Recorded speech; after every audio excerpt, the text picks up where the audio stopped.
ladies and gentlemen. Stephen here from Redolescence, and welcome back to another video. Thank you so much for joining us today. And today I have the complete pleasure and the honor of being joined by David Frossard from the company Frapin Parfums. And thank you so much for joining me today, David. I really appreciate that. Thank you, Stephen. It's a pleasure. Absolutely. The pleasure is all mine. So I was having a chat with David off camera, and I was telling him that Frapin is a company that I have been into for the past 8 years. I initially discovered them at a boutique in New York, and some of my favorites are 1697, 1270, Passion Boisé. I have purchased many of their creations throughout the years. So the fact that this chance encounter between you and me fortuitously happened, I think is a pretty cool serendipitous moment. So thank you for agreeing to be on camera. I appreciate that. It's an honor. So I have a few questions, if you wouldn't mind. Maybe we can use that to create a springboard for other discussions. And the first thing that I wanted to discuss with you is Frapin is a company that is well known for their cognacs, right? And the long-lived family-owned operations. And I know that the earliest rendition, the earliest fragrance is from 2007. So I suppose my overarching question is, what helped you bridge the gap between spirits and perfumes? Was it a smooth transition? Did you find that there was a learning curve? Because you guys are experts in the cognac industry. So what sort of made that leap to perfumes? Well, first of all, to reply to your question, I am not a perfumer myself. I am the artistic director of the Frapin family when it comes to fragrances. Right. Let's say that they have the master seller, which is taking care of the cognac. And I am the artistic director, which is taking care of the fragrance side of the business of Frapin. Just to tell you a bit more about myself, I have worked 25 years in the perfume industries. I have worked, I made my classes with L'Artisan Parfumeur, then I worked with Ben Gorham, I worked with Juliette Azegen, Memo, Atelier Cologne, a lot of niche brands, and I was really accompanying this niche movement from Paris, but also internationally. So I met the Frapin family at a conference that I was holding at Isibka School of Perfume in Versailles. And we discovered that we have a lot of links in between the cognac and the perfume, to reply to your right. question. Because the work of the cognac is always a blend. So the work of the master seller is to blend different cognacs in order to have a final taste. And he will do that with his nose and with retro-olfaction. So it's really close to the work of the perfumer. They use the distillation as well. So when we met and we decided to create this line of fragrances inspired by the values of the Frapin family and the values of the quality of the Frapin product, it was quite easy to do the bridge in between these two worlds, because they are also two pillars of the French culture, of the French know-how and the French, let's say, art de vivre. And when you go there, and I hope, Stephen, you will have the opportunity to come to... I hope so too. To Segonzac, to discover their castle, etc. Everything is fragrant. Everything is scented. The office of the master seller it's a wooden office with a lot of bottles from different years. Everything smells wonderfully there. So it's a great inspiration for someone like me when it comes to perfume. It really makes a lot of sense now that you explain it, because you're somebody with a very rich history of the industry and how it operates, the heartbeat of it, how it functions. And so somebody with that extensive background knowledge coming into it, you know there's a certain threshold or a certain benchmark that needs to be met. And I know you or the company dedicates a lot of its time to ensuring that the products that they put out are of the best quality, highest quality standards, and you follow the same sort of protocols when it comes to the fragrances, right? And a lot of them do contain the sort of boozy accord in them. And I know the caps are beechwood caps to represent the casks in which the cognac is stored. So just all the nitty-gritty attention to detail is something that's really honorable. Well, thank you very much for notifying that. And yeah, one of the work was, Frapin is not probably really well known in the US, but very well known in France. It's really a pillar of the French cognac industry. And let's say that if you go into 3-star Michelin restaurant, you will find cognac Frapin in like, I think 95% of them. So it's really, right. There is a big reputation. So when I came to start to create fragrances, we needed to be at the same level of excellence for these fragrances. So that's why we did, as you said, we dedicated a lot of time and energy and know-how to create really the nec plus ultra fragrances with some of the best perfumers that are working in this industry. Regarding the Boozy Accord, well, I agree, and like 1270 is directly inspired by the cognac itself.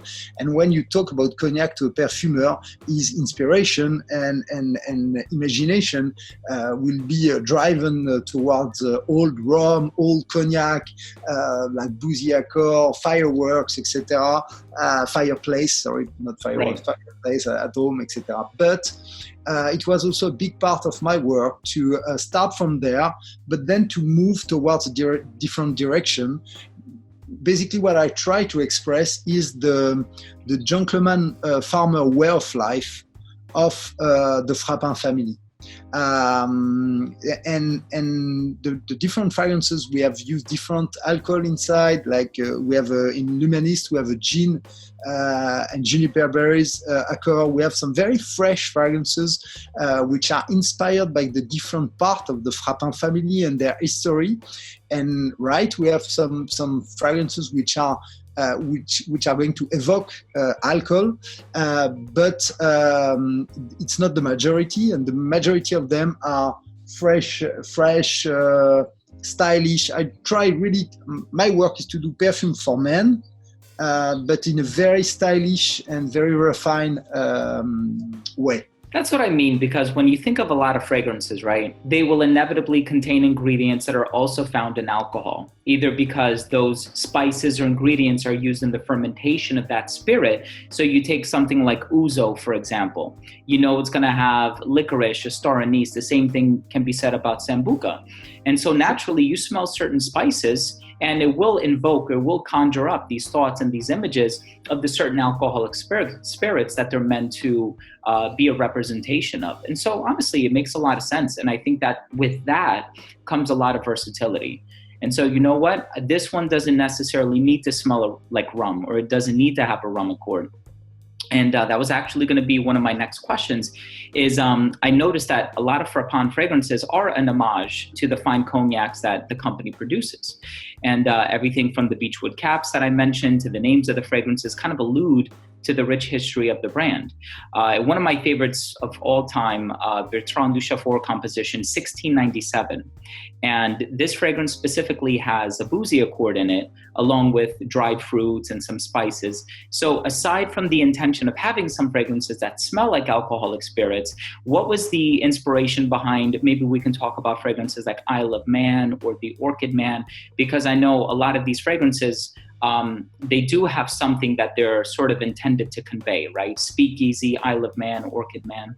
Definitely. Well, I took a lot of inspiration from Frapin, from the land, from the place in Cognac, which is just amazing. But I have to say, and I have to admit, that I put also a lot of myself in those fragrances, and the way I see a gentleman, the way I see the style for men. And so for me, it was very important to do something very refined for men, to have some, really, very often the men are the leftover of the style.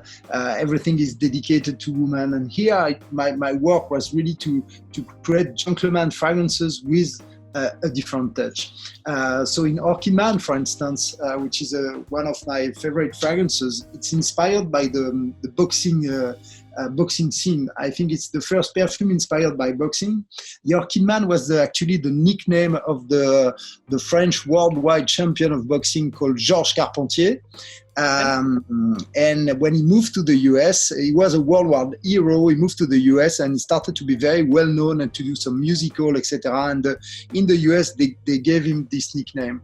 And with Jérôme Épinette, the perfumer from Barredo that I met working with Ben Gorham, Jérôme is very talented, and he has been nice enough to create a fragrance for me and for Frapin. And this fragrance is a tribute to the great years of the boxing in the 40s and 50s. It's a very fresh fougère with jasmine and leather.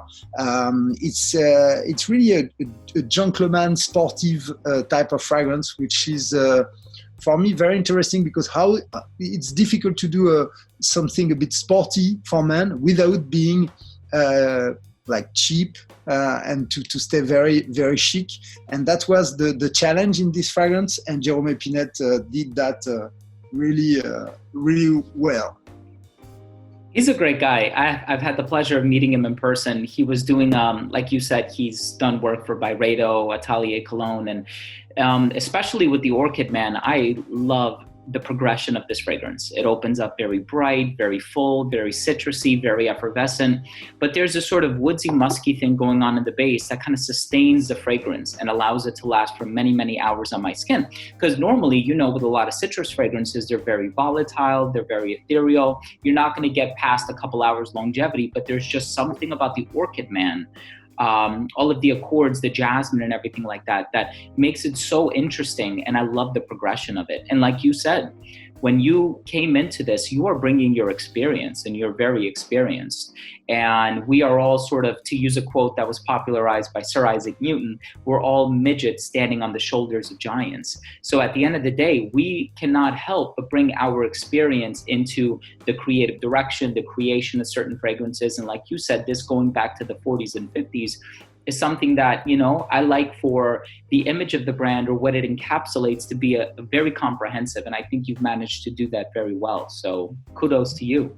Thank you very much. But I have the chance to, because I'm working in this industry for quite a long time, I had the chance and the honor to work with a lot of great perfumers. So we mentioned Jérôme Épinette, but on Isle of Man, for instance, I work with Aliénor Massenet, which has worked on all the Memo fragrances, for instance. She's very well known in the industry. And it was really fun to work with her because we wanted to express the freedom of being on a motorcycle, because it was inspired, Isle of Man is inspired by the Tourist Trophy, which is a very dangerous race, which is happening, which has started in the early, at the beginning of the century, and it's still the most dangerous motorcycle race on earth. It takes place on the Isle of Man.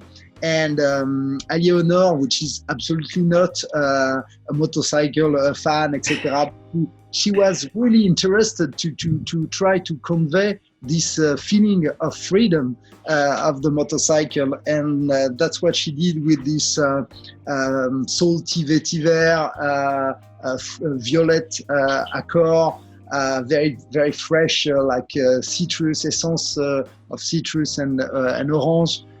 So it was also very interesting to work on a woman on a perfume for men. These kind of collaboration are very important for me. That's the beautiful part of it. You know, fragrances are an olfactory painting. So it's almost like you have to feel the wind in your hair. You have to feel that rush of emotion. You have to feel the excitement. You have to feel that free spirit. And so being able to translate and convey something like that into smell is truly the gift of, or it's a gift that is best expressed by somebody who is like Aliénor Massenet, somebody who is so experienced and they know what they're doing. And so that's amazing. So I know we have Isle of Man, Orchid Man. Thank you for specifically, you know, focusing on the fragrances that I asked about. I really appreciate that. I know that some of the fragrances as well are inspired by kind of like the land, right? And the ingredients from that you draw from said land. So is it fair to say that you also have some fragrances that draw inspiration from the land and the region in which you produce the fine cognacs? Well, definitely, but in a way, because what I want to express, and I want for the people which are listening us, for them to understand what Frapin wants to convey. It's really a way of life, a style for men, which would be described as the gentleman farmer. You have this amazing movie from Robert Redford, and the rivers go through it, or something like that in Montana. It could be the same in Saint-Gonzague. It's the same spirit. It's basically men which are working the land, which are extremely tough, determined, and in the meantime extremely stylish and very refined. So that's this mix of toughness, because when you walk the land, you need to be tough, and also the refinement that you have in the cognac world and in a French way of life, and this balance is very important to me, because that's what I discover when I mingle with those people, and that's what I try to do with my fragrances. You can tell it really transforms your aura, right? It really sort of puts you in the mindset of that confident, determined man. And if I may pay you a compliment, David, with these fragrances, and there are a lot of other alcohol manufacturers and, companies that eventually decide to branch out into fragrances. And I'm not going to say any names, but in the case of some of them, it seems like their fragrances are an afterthought. In the case of Frapin fragrances, I really do believe that the quality is on the same level as the cognacs. And this does not feel like an afterthought. These fragrances are absolutely incredible, hence the reason why I've been a fan for almost a decade now. And obviously you've been around for a lot longer than that in terms of the perfume production is concerned. And with every release that comes out, I'm so excited to learn more about it. I'm so excited to acquire the bottle. And I'm sure you've been following some of the YouTube videos as well. You guys have a lot of fans in the YouTube community. People love your fragrances. Thank you very much. Thank you for your words. Because it's a very small company and very artisanal. And well, it touched me that people can feel that about our work. Absolutely. Everything from 1270 to Speakeasy. I have seen videos of practically every single fragrance that the company has put out, and people always have the nicest things to say about them. And so thank you, of course, for everything that you do and all your creative direction. Thanks a lot. So I guess just one of my concluding questions, I have just a couple more for you if you have the time, is I know that, as we just mentioned throughout the course of this conversation, the brand has worked with so many world-renowned perfumers, ranging from Bertrand Duchaufour, Jerome Epinette, and pretty much everybody in between. So my question is, what has influenced or inspired you to select the perfumers that you selected for each project? Is it that, when you put the brief together, you say, you know what?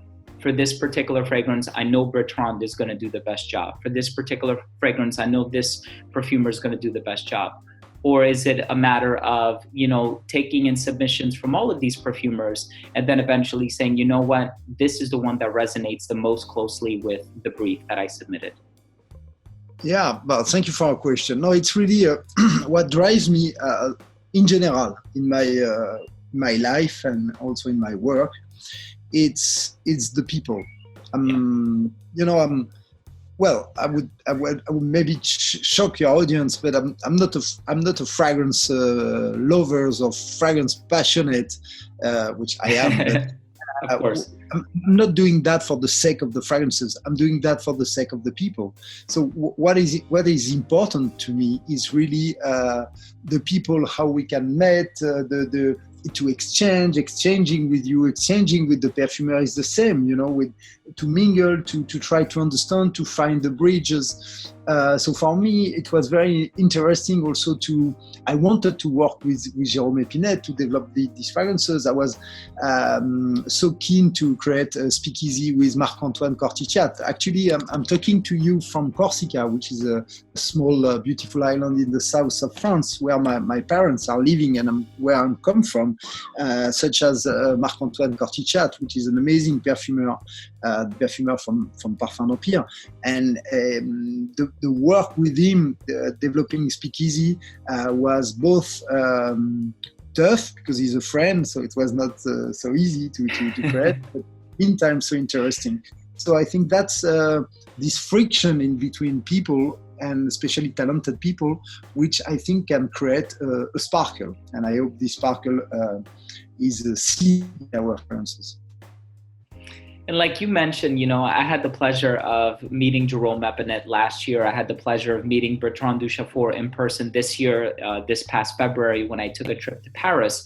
And when you speak to them in person and you're out having lunch with that person, you just connect with them in a much, much different way.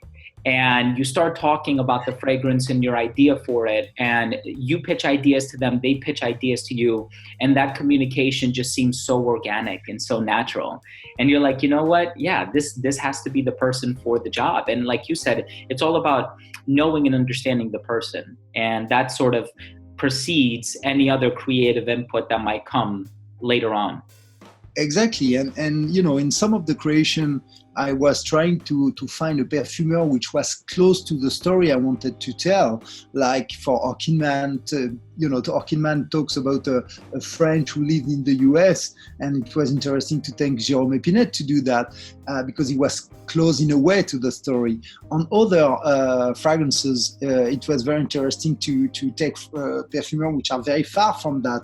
So I work very closely with the Flair, which is an independent perfumer studio in Paris with Amélie and Sophie. And they are both very different. One is very classical, the other one is very rock and roll. And it's very interesting to give them some stories a bit tough to construct. And the last one was If, which is inspired by this poem from Rudyard Kipling, and by I did a charity race in India. So I drove 3,000 kilometers through India from Jalzheimer in the north to Kochi in the south for charity, and it helped me to discover this amazing continent, this amazing people, culture, and smell. And I had the chance to go to Mysore and to discover the Santal, which I was, I knew, but not like that. And I worked with Amélie, with Anne-Sophie to create this fragrance, and she understood perfectly what I wanted to express, and it has been just really a great collaboration. That's incredible. Thank you so much for explaining that, and thank you for the charity efforts. That's awesome as well. So I know you briefly mentioned Speakeasy, and I have just one question about that, if you don't mind me asking, and hopefully it's a question that you know the answer to. So Speakeasy, for those who are watching at home who have not yet had the opportunity to smell it, is this fantastic blend of rum and tobacco and leather. And it's very classy, it's very elegant, it's very refined. And one of my favorite novels is F. Scott Fitzgerald's The Great Gatsby. And as an English teacher, I've been teaching it for the past 6 or 7 years now. And it happens to be one of my favorites from the brand as well, Speakeasy. And it certainly puts me in the mindset of the 1920s and Prohibition. So as a cognac brand that has been out long before the 1920s, do you know of any stories about the brand during that time period where the Prohibition was a thing? Well, not exactly, but I will still tell you some stories about Speakeasy. So first of all, as I said, it's a perfume that I have created with Marc-Antoine Corticciat, the Corsican perfumer. It's a very important perfume to me because the idea, I was inspired by Hemingway. I was inspired by this movie, To Have or To Have Not. These bars in the Keys in Cuba. It was really inspiring to me. And I wanted to do as a perfume brief, I wanted to recreate the smell of a bar. Because for me, a bar is a capsule of life. In a bar, you have official lovers, unofficial lovers, you have guys fighting, you have guys doing businesses, you have a woman which is putting back the lipstick, you have a guy smoking a cigar, you have everything in a bar. So it was an amazing and very rich brief for a perfumer to recreate the total smell of the bar. That's what Marc-Antoine did with great success. So you have this Morito scent at the beginning with the rum and the Davana. Then you have the mint, which is coming. Then you have the Yatrix, which gives this smell of tobacco, leather. You have almost everything in this fragrance. Well, the prohibition. The question was, you had the prohibition in the 20s, but we are all under the possibility of having a prohibition in the future. So freedom is very important to you guys in the US, and I share it. That it's very important to me, as also, you know, from Corsica, liberty is very important to us. So it was more about, you know, the next prohibition. Now we can't smoke, or now we are not allowed to go without a mask, which I understand. It's very important, but still, you know, to fight against the future prohibition. So we don't have a lot of stories about Frapin Cognac and the prohibition, but we have stories about Frapin Cognac and the war in right. France, the Second World War, and especially that. You know that in Frapin we kept some cognac which are 300, well, maybe not 300, but 250 years old, and wow. and we have been able to keep that during the Second World War, because we buried all the cognac. All the stock of cognac was buried into the soil of the Frapin castle during the war, in order not to have the production stolen by the German army. So that was one of the fight of Frapin to keep his freedom against the oppressor at that time. But for the prohibition, no, it was more the inspiration of what has been and what represented the prohibition from us in France. We have like a fancy dream about it. That's the thing. The company has been through a lot, and it has such a rich history, and it's able to provide these personal anecdotes. And I think that creates more love and more passion in the consumer. That, you know, you have gone through so much. There was so much that you withstood throughout the trials of time, and it's amazing. It's true stories. I mean, yeah. I'm not. A lot of creators are taking ex nihilo, I would say, some stories. I have the stories, they are there. The Frapin family is very well known. They met Gustave Eiffel, they met Louis XIV. So everything is there. I'm just here to try to put that in fragrances. So it's an easy part for me, because the stories are such amazing. David, you have my word that I will continue to love and admire and cherish all of the creations coming from the brand, as I have been doing for the past almost decade now. And I'm always excited to see what you guys come up with. And you have my support. You've had my support since day one. And I'm so happy to see what the future holds for Frapin. So I guess with that being said, I do want to thank you, of course, for taking the time and answering some of my questions. This is one of the best chats that I've had with somebody. So thank you so much for doing that. Thank you. It's really a pleasure. And if it's not, you're welcome. And if it's not revealing too much information, what can we look forward to regarding the brand, the future of the brand? Well, I'm working on the new perfume, which hasn't been released yet, because we express boozy fragrances, fresh fragrances. I love vetiver, so I did a lot of vetiver as well. A citrus vetiver with Paradis Perdu, and a salty vetiver with I Love Man. But I miss a woody fragrance. So I'm working on a woody fragrance. I am really inspired by some of the great fragrances from Odin, for instance, in New York. They have an amazing sequoia birch fragrance, which is great. So I'm really trying to get the best woody, because wood is very important to the cognac, to the region, and as you mentioned, the cap, etc. is because all the barrels are in oak from the Limousin. That's what gives the specific taste to the Frapin cognac. So we are trying to work on this oak from the Limousin to extract a fragrance, a woody fragrance, which could be a bit different, because there is no reason for me to bring a fragrance which will be really similar to another company. So we are trying to find a woody fragrance with a Frapin style. So I'm not yet there, but it's coming step by step.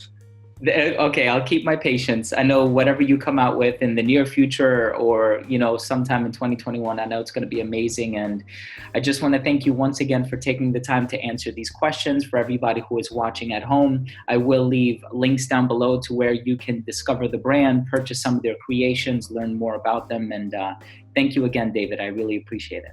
Thanks to you. It was great and love you all. Thank you very much. Thank you. Enjoy the rest of your vacation. Thank you. Yeah. Bye-bye. Bye.